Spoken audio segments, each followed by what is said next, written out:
Hello, today we are reading chapter 36. They put 4 of the unbroken jars in a burlap sack, in case they might be able to use them. Stanley carried the sack. Zero held the shovel.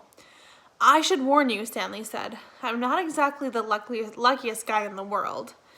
Zero wasn't worried. When you spend your whole life living in a hole, he said, the only way you can go is up. They gave each other the thumbs up sign, and they headed out. It was the hottest part of the day. Stanley's empty canteen was still strapped around his neck. He thought back to the water truck and wished he had at least stopped to fill his canteen before running off. They hadn't gotten very far before Zero had another attack. He clutched his stomach as he let himself fall to the ground. Stanley could only wait for it to pass. The sploosh had saved Zero's life, but now it was destroying him from the inside. He wondered how long it would be before he, too, felt the effects. He looked at the big thumb. It didn't seem any closer than when they first started out. Zero took a deep breath and managed to sit up. Can you walk? Stanley asked. Just give me a second, Zero said. They took another breath. Then, using the shovel, pulled himself back to his feet. He gave Stanley the thumbs up sign and they continued. Sometimes Stanley would try to go for a long while without looking at the big thumb. He made a mental snapshot of how it looked and then wait maybe 10 minutes before looking up again to see if it seemed closer.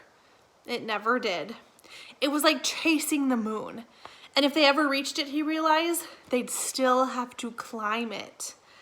I wonder who she was, Zero said. Who? Mary Lou. Stanley smiled. I guess she once was a real person on a real lake. It's hard to imagine. I bet she was pretty, said Zero. Somebody must have loved her a lot to name a boat after her. Yeah, Stanley said. I bet she looked great in a bathing suit, sitting by the boat while her boyfriend rowed. Zero used the shovel as his third leg. 2 legs weren't enough to keep him up. I gotta stop and rest, he said after a while. Stanley looked up at the big thumb. It still didn't look any closer. He was afraid if Zero stopped, he might never get started again. We're almost there, he said. He wondered which was closer, Camp Green Lake or Big Thumb.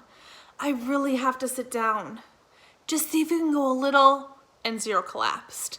The shovel stayed up for a fraction of a second longer, perfectly balanced on the tip of the blade, and then it fell next to him. Zero knelt, bent over with his head on the ground. Stanley could hear a very low moaning sound coming from him. He looked at the shovel, and he couldn't help but think that he might have to dig a grave, Zero's last hole. Who will dig a grave for me, he thought. But Zero did get up, and once again, flashing the thumbs up. Give me some words, he said weakly. It took Stanley a few seconds to realize what he meant, and then he smiled and said, R-U-N. Zero sounded it out for himself. Run.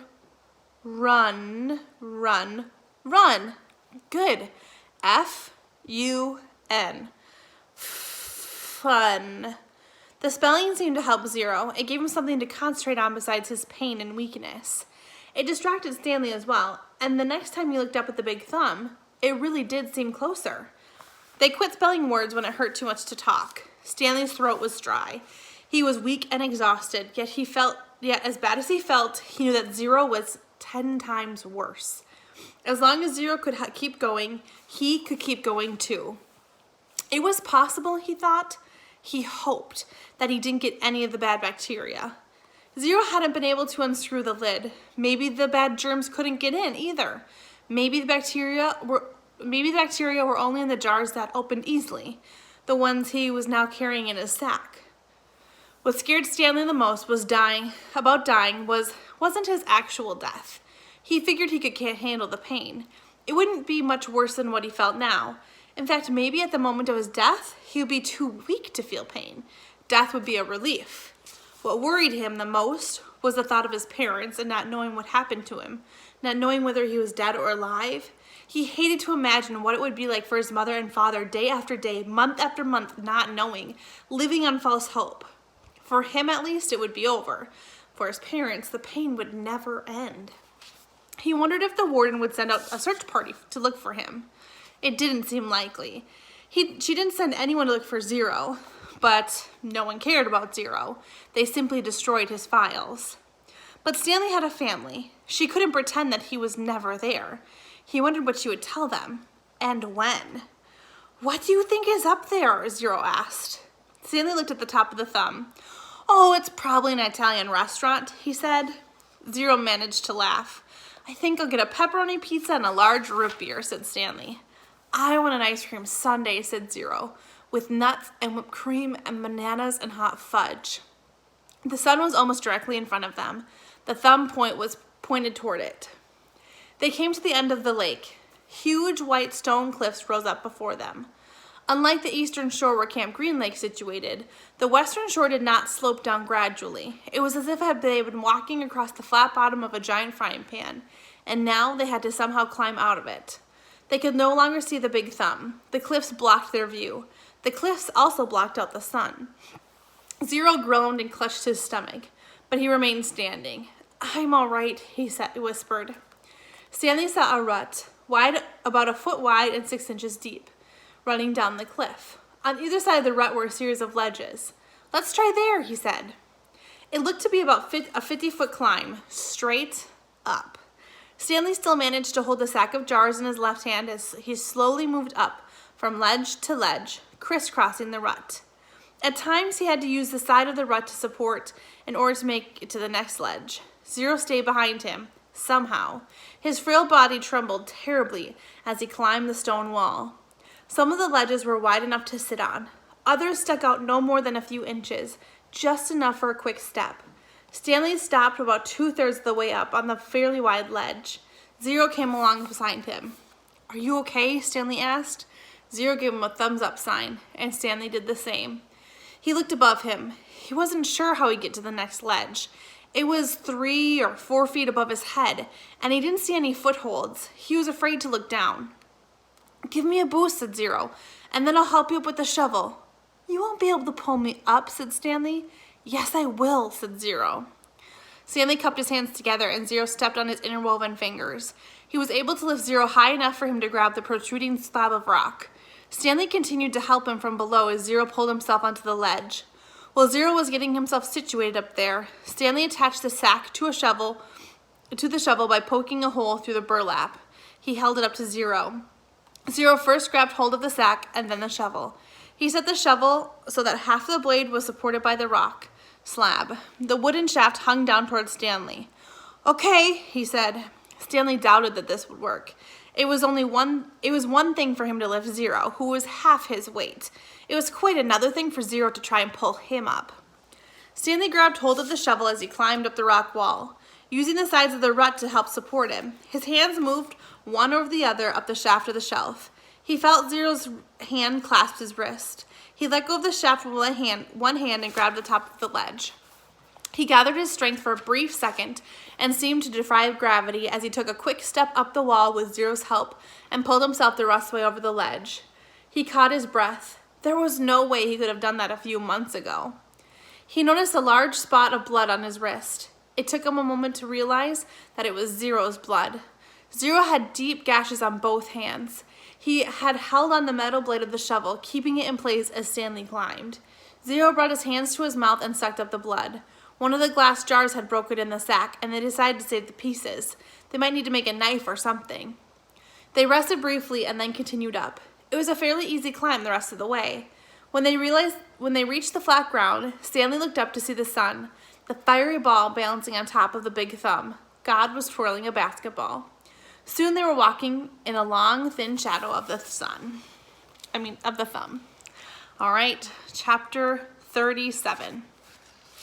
"We're almost there," said Stanley, who could see the base of the mountain. Now they really were almost there. It scared him. Big Thumb was his only hope. If there was no water, no refuge, then they'd have nothing, not even hope. There was no exact place where the flat land stopped and the mountain began. The ground got steeper and steeper, and then there was no doubt that they were heading up the mountain. Stanley could no longer see Big Thumb. The slope of the mountain was in the way. It became too steep to go straight up. Instead, they zigzagged back and forth, increasing their altitude by small increments every time they changed directions. Patches of weeds dotted the mountainside. They walked along from one patch to another using weeds as footholds. As they got higher, the weeds got thicker. Many had thorns, and they had to be careful walking through them. Stanley would have liked to stop and rest, but he was afraid that they'd never get started again. And as long as Zero could keep going, he could keep going too. Besides, he knew they didn't have much daylight left. As the sun darkened, bugs began to appear in the weed patches. A swarm of gnats hovered around them, attracted by their sweat. Neither Stanley nor Zero had the strength to try and swat them. "How are you doing?" Stanley asked. Zero pointed thumbs up, and he said, "If a gnat lands on me, I think it'll knock me over." Stanley gave him some more words. B-U-G-S, he spelled. Zero concentrated hard and then said, "Boogs?" Stanley laughed. A wide smile spread across Zero's sick and weary face as well. "Bugs," he said. "Good," said Stanley. "Remember, it's a short U if there's no E at the end." Okay, here's a hard one. How about L-U-N-C-H?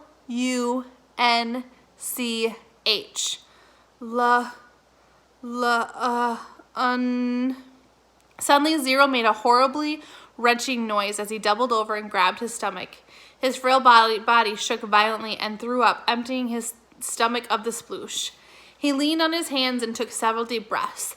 Then he straightened up and continued going. The swarm of gnats stayed behind, preferring the contents of Zero's stomach to the sweat on the boy's face. Stanley didn't give him any more words, thinking that they needed to save their breath, their strength. About 10 or 15 minutes later, Zero said, "Lunch." As they climbed higher, the patches of weeds grew thicker, and they had to be careful not to get their feet tangled in the thorny vines. Stanley suddenly realized something. There hadn't been weeds on the lake. "Weeds and bugs," he said. "There's got to be water around here somewhere. We must be getting close." A wide clown-like smile spread across Zero's face. He flashed a thumbs-up sign and fell over. He didn't get up. Stanley bent over him. "Come on, Zero, we're getting close. Come on, Hector, weeds and bugs, weeds and boogs." Stanley shook him. "I've already ordered your hot fudge sundae. They're making it right now." Zero said nothing.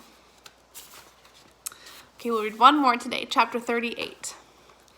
Stanley took a hold of Zero's forearms and pulled him straight upright, then stooped down and let Zero fall over his right shoulder. He stood up, lifting Zero's worn-out body off the ground. He left the shovel and sack of jars behind as he continued up the mountain. Zero's legs dangled in front of him. Stanley couldn't see his feet, which made it difficult to walk through the tangled patches of weeds and vines. He concentrated on one step at a time, carefully raising and setting down each foot. He thought about each step, and not the impossible task that lay before him. Higher and higher he climbed. His strength came from somewhere deep inside of himself, and also seemed to come from the outside as well. After focusing on Big Thumb for so long, it was as if the rocks had absorbed his energy and now acted like a giant magnet pulling him toward it. After a while, he became aware of a foul odor. At first, he thought it came from Zero, but then it seemed to be in the air, hanging heavy all around him. He noticed that the ground wasn't steep anymore. The ground had flattened, and a huge stone precipice rose up ahead of him, just barely visible in the moonlight. It seemed to grow bigger with each step he took. It no longer resembled the thumb, and he knew he'd never be able to climb it. Around him, the smell became stronger. It was the bitter smell of despair. Even though he could somehow climb Big Thumb, he knew he couldn't find water. How could there be water at the top of a giant rock? The weeds and bugs survived only by occasional rainstorm, like the one he had seen from camp. Still, he continued toward it. If nothing else, he wanted to reach the thumb. He never made it. His feet slipped out from behind him, and Zero's head knocked against the back of his shoulders as he fell and tumbled into a small, muddy gully. He lay his face down in the muddy ditch, and he didn't know if he could ever get up again. He didn't know if he'd even try. He'd come this way just to... You need water to make mud. He crawled along the gully in the direction that seemed to be the muddiest. The ground became gloppier. The mud splashed up as he slapped the ground. Using both his hands, he dug a hole in the soggy soil. It was too dark to see, but he thought if he could feel the tiny pool of water at the bottom of the hole. He stuck his head in the hole and licked the dirt. He dug deeper, and as he did so, more water seemed to fill the hole. He couldn't see it, but he could feel it, first with his fingers and then with his tongue. He dug until the hole was about as deep as his arm was long.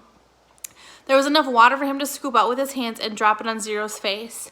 Zero's eyes remained closed, but his tongue poked out between his lips, searching for the droplets. Stanley dragged Zero closer to the hole. He dug, then scooped some more water and poured it out of his hands into Zero's mouth. As he continued to widen his hole, his hand came across a smooth, round object. It was too smooth and too round to be a rock. He wiped off the dirt and he realized that it was an onion. He bit into it without peeling it. The hot, bitter, juicy burst into his mouth. He could feel it all the way up to his eyes, and then he swallowed. He felt its warmth move down his throat and into his stomach. He only ate half. He gave the other half to Zero. "Here, eat this." "What is it?" Zero whispered. "A hot fudge sundae."